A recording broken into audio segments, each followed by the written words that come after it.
আসসালামু আলাইকুম প্রিয় দর্শক। 15 তারিখের পর 18 তারিখ মানে 15 এপ্রিলের পর 18 এপ্রিল আবারও আমরা দেখলাম এই ঢাকা মহানগরীতে আওয়ামী লীগের ঝটিকা মিছিল। 15 তারিখে এই মিছিলটা হয়েছিল বাড্ডা, ভাটারা, রামপুরা এই এলাকাগুলোতে একটা ঝটিকা মিছিল হয়েছিল আওয়ামী লীগের, যার নেতৃত্বে ছিলেন মহানগর উত্তর আওয়ামী লীগের সাংগঠনিক সম্পাদক মাজহার আনাম। তার নেতৃত্বে একটা মিছিল হয়েছিল। তার ঠিক দুদিন বাদে 16-17কে বাদ দিয়ে 18 তারিখে মানে শুক্রবার দিন আরেকটা মিটিং হলো উত্তরায় ঢাকা 18 সংসদীয় এলাকায়। এটা একটা ঝটিকা মিছিল হয়েছিল। এই মিছিলে ছোট মিছিল, খুব বড় না, অল্প সময়ের জন্য এসেছিল, চলে গেছে। মিছিলের স্লোগানগুলি কী ছিল সেটাও একটু বলি। স্লোগানে ছিল জয় বাংলা, জয় বঙ্গবন্ধু, তারপরে শেখ হাসিনা আসবে, বাংলাদেশ হাসবে, শেখ হাসিনার ভয় নাই, রাজপথ ছাড়ি নাই, শেখ হাসিনার সরকার বারবার দরকার, তুমি কে আমি কে, বাঙালি বাঙালি, এই সমস্ত নানা ধরনের স্লোগান এই মিছিলে ছিল। এখন এই মিছিলটা হয়ে যাওয়ার পর প্রতিক্রিয়া আমরা আজকে কি দেখলাম? আজকে কয়েক ধরনের প্রতিক্রিয়া দেখলাম। একটা প্রতিক্রিয়া দেখলাম যে ওখানে কয়েকজন লোক, কয়েকজন ছাত্র, তারা একটা ব্যানার নিয়ে মিছিল করেছে। সেই ব্যানারে লেখা ছিল যে অপারেশন ডেভিল হান্টের ব্যর্থতা, আওয়ামী লীগের মিছিলে পুলিশের নিষ্ক্রিয়তার প্রতিবাদে প্রতীকী লাঠি মিছিল। সবার হাতে ছোট ছোট লাঠি ছিল, এরকম একটা ব্যানার ছিল। আমি এটার একাধিক ভিডিও দেখলাম, ছবি দেখলাম, আপনারা ছবিটা দেখতে পারেন। সেই ছবিতে আমি দেখলাম মোট এই 9 জন কি 10 জন লোক ছিল উপস্থিত। 9 জন কি 10 জন লোকের নিয়ে একটা মিছিল, প্রতীকী মিছিল। তারা আওয়ামী লীগের মিছিলে পুলিশের নিষ্ক্রিয়তার বিরুদ্ধে তারা প্রতিবাদ করছে। মানে এটা কিন্তু খুব একটা ইন্টারেস্টিং আমার কাছে মনে হলো পরিবর্তনটা। দেখুন, এই উত্তরায় কিন্তু আজ থেকে কয়েক মাস আগে জুলাই অগাস্টে আওয়ামী লীগের শাসন, আওয়ামী লীগ সরকারের যে দুঃশাসন, তার বিরুদ্ধে সবচেয়ে উত্তাল অবস্থান ছিল এই উত্তরা। এখানে মুগ্ধ মারা গিয়েছিলেন। তো সেই উত্তাল যে অভিযানটা ছিল, উত্তাল যে মিছিলটা ছিল, সেই মিছিলে কারা ছিল? তারা এখন কোথায় গেল? তো তারা কি আওয়ামী লীগের নিষিদ্ধ চান না? তারা কি আওয়ামী লীগের এই ঝটিকা মিছিলের বিরোধিতা করতে চান না? বিষয়টা আসলে কি দাঁড়াচ্ছে? এই জিনিসটা আমি মনে করি এই সরকারের এখন চিন্তা করা দরকার।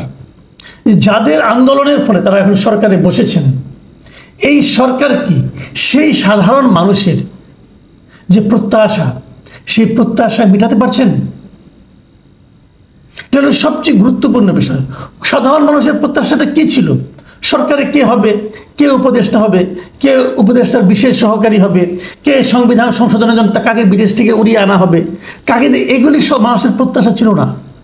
মানুষের প্রত্যাশা ছিল জীবনযাপন যেন সহজ হয়, উনি যেন বাজারে যে জিনিসপত্র কম দামে কিনতে পারেন, দেশে যেন অর্থনৈতিক প্রবৃদ্ধি দৃশ্যমান হয়ে ওঠে। ওনারা এইগুলো চেয়েছেন। কয়টা পেয়েছেন? এবং মানুষের সেই প্রত্যাশার বিপরীতে মানুষ কি দেখেছে? আগে কারা লুটপাট করত, সেই লুটপাট কি বন্ধ হয়েছে?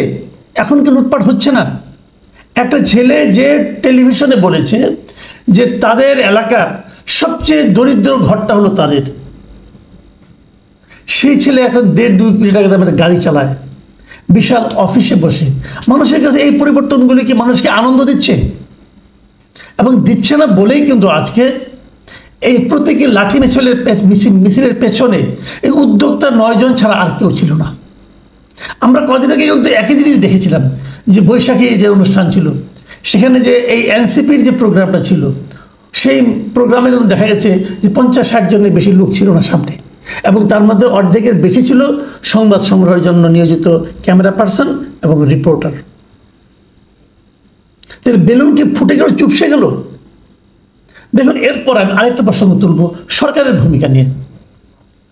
আজকে স্বরাষ্ট্র বিষয়ক উপদেষ্টা লেফটেন্যান্ট জেনারেল জাহাঙ্গীর আলম চৌধুরী তিনি গিয়েছিলেন এই রাজধানীর উত্তরাঞ্চলের 3টি থানা পরিদর্শনে। কোন 3টা থানা? বিমানবন্দর, উত্তরা পশ্চিম ও তুরাগ, এই 3টা থানা পরিদর্শন করেছেন। এবং এই পরিদর্শন করতে যেয়ে উনি সেখানকার পুলিশকে বলেছেন যে আওয়ামী লীগের কার্যক্রম ও ঝটিকা মিছিলের বিরুদ্ধে পুলিশের কোনো নিষ্ক্রিয়তা পেলে কঠোর ব্যবস্থা নেওয়া হবে। মানে আওয়ামী লীগের যদি এমনি ঝটিকা মিছিল হয়, এটা যদি পুলিশ কন্ট্রোল করতে না পারে তাহলে পুলিশের বিরুদ্ধে কঠোর ব্যবস্থা নেওয়া হবে, এই হুমকিটা কিন্তু উনি দিয়েছেন। এবং উনি সাংবাদিকদের স্পষ্টভাবে বলেছেন যে পুলিশ ইতিমধ্যে 2 জনকে ধরেছে, আওয়ামী লীগের কার্যক্রম ঝটিকা মিছিলের বিরুদ্ধে পুলিশ কোনো রকম নিষ্ক্রিয়তা পেলে তাদের কঠোর ব্যবস্থা নেওয়া হবে। আচ্ছা, একটা কথা আমি বলি, এই যে পুলিশকে উনি সক্রিয় হতে বললেন আওয়ামী লীগের এই ধরনের মিছিলের ব্যাপারে, ঝটিকা মিছিলকে কন্ট্রোল করার জন্য, ঝটিকা মিছিল করতে না দেওয়ার জন্য, তার মানে উনি পুলিশকে নির্দেশ দিলেন এই সমস্ত মিছিল করতে দেওয়া হবে না এবং করতে যেন পুলিশ না দেয়। তো আমি যদি স্বরাষ্ট্র উপদেষ্টাকে একটু জিজ্ঞাসা করতে চাই, এই ধরনের নির্দেশ আপনি দিলেন কোন আইনে? মানে পুলিশ যদি জিজ্ঞাসা করতো আপনাকে, স্যার আপনি যে আদেশটা দিলেন এই আদেশটা আমি কোন আইনের বলে আমি করবো কাজটা, মানে আওয়ামী লীগ যদি মিছিল করতে চায় অথবা যদি মিছিল করে, তাদেরকে আমি মিছিল করতে না দেওয়ার পেছনে কি আইন আছে, আমার কোন আইনটা আছে যে আইনে আপনি আওয়ামী লীগের মিছিলকে নিষিদ্ধ করতে পারেন? এই প্রশ্নটা আমিও করতে চাই। দেখুন, ছাত্রলীগের মিছিল যদি কেউ করতে চায় আপনি এটা বন্ধ করতে পারেন, আইন আছে। আইনটা কি? যে ছাত্রলীগ বাংলাদেশের আইনে একটি নিষিদ্ধ সংগঠন। কোনো সংগঠন যদি নিষিদ্ধ করা হয় তারা অবশ্যই কোনো মিছিল করতে পারবে না, তারা কোনো রাজনৈতিক কর্মকাণ্ড চালাতে পারবে না, যেমনটি হিজবুত তাহরিরও পারে না। এটা তো নিয়তি না, নিয়তি কেন? এই হিজবুত তাহরিরকে কিন্তু আওয়ামী লীগের নিষিদ্ধ করেছে, এখন তারাও নিষিদ্ধ হওয়ার মতো অবস্থায় পৌঁছেছে, নিয়তি এটা। তো যাই হোক, ছাত্রলীগ যদি কোনো মিছিল করে, কোনো রাজনৈতিক কর্মকাণ্ড করে, তার ব্যাপারে যদি পুলিশ ব্যবস্থা নেয় এটা আইনের মধ্যে পড়বে। কিন্তু আওয়ামী লীগকে তো এই সরকার নিষিদ্ধ করেনি। যে সরকার আওয়ামী লীগকে নিষিদ্ধ করেনি সেই সরকারের সংশ্লিষ্ট উপদেষ্টা, মানে মন্ত্রীর মর্যাদার উপদেষ্টা, সংশ্লিষ্ট উপদেষ্টা যদি বলে তার পুলিশকে যে তাদেরকে তোমরা মিছিল করতে দেবে না, এখন যদি ওই পুলিশ তাকে প্রশ্ন করে, স্যার আপনি যে কথাটা বললেন এটা কি আইনি নির্দেশ থেকে বেআইনি আদেশ?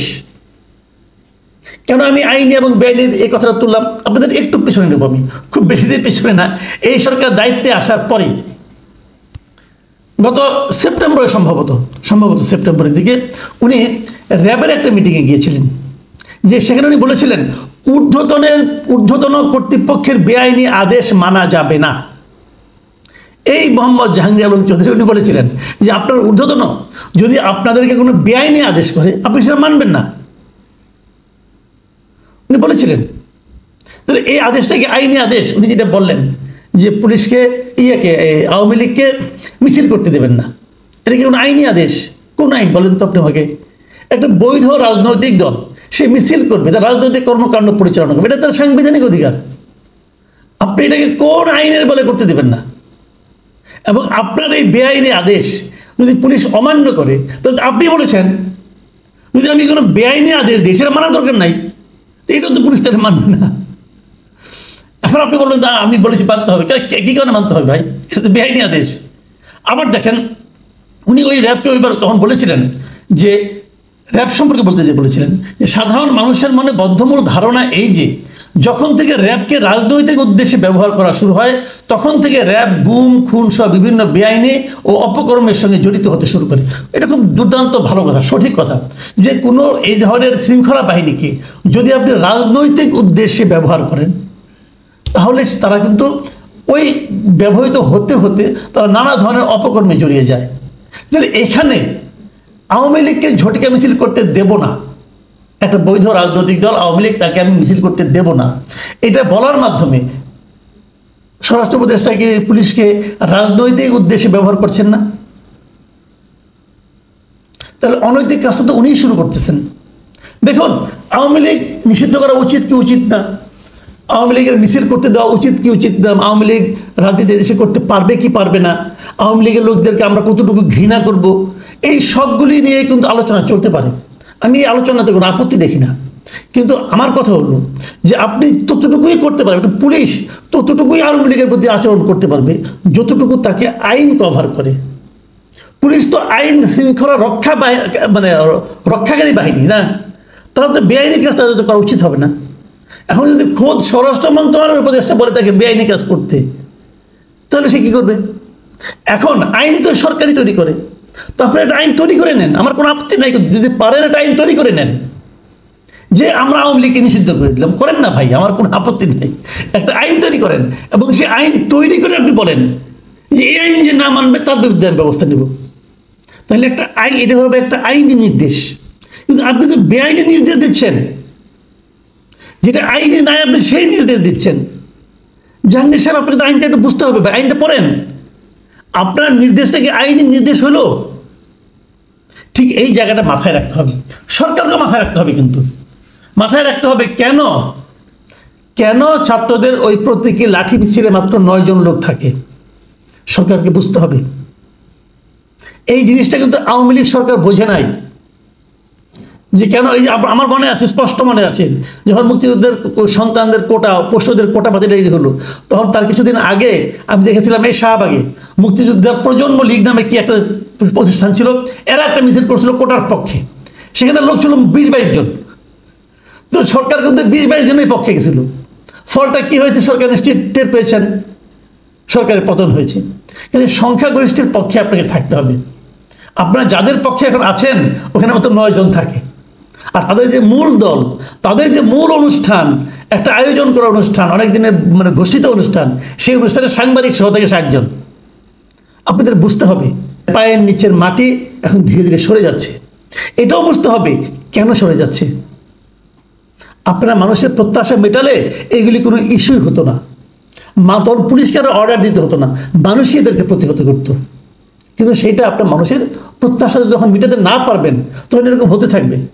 ওই চিৎকার চেঁচামেচি করে ওই ফেসবুকে অথবা ইউটিউবে অথবা সোশ্যাল মিডিয়ায় ওই ক্যাম্পেইন করে আপনি মানুষকে মাঠে নামাতে পারবেন না।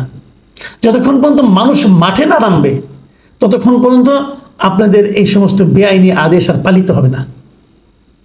প্রিয় দর্শক, এখন এই পর্যন্তই। আল্লাহ হাফেজ।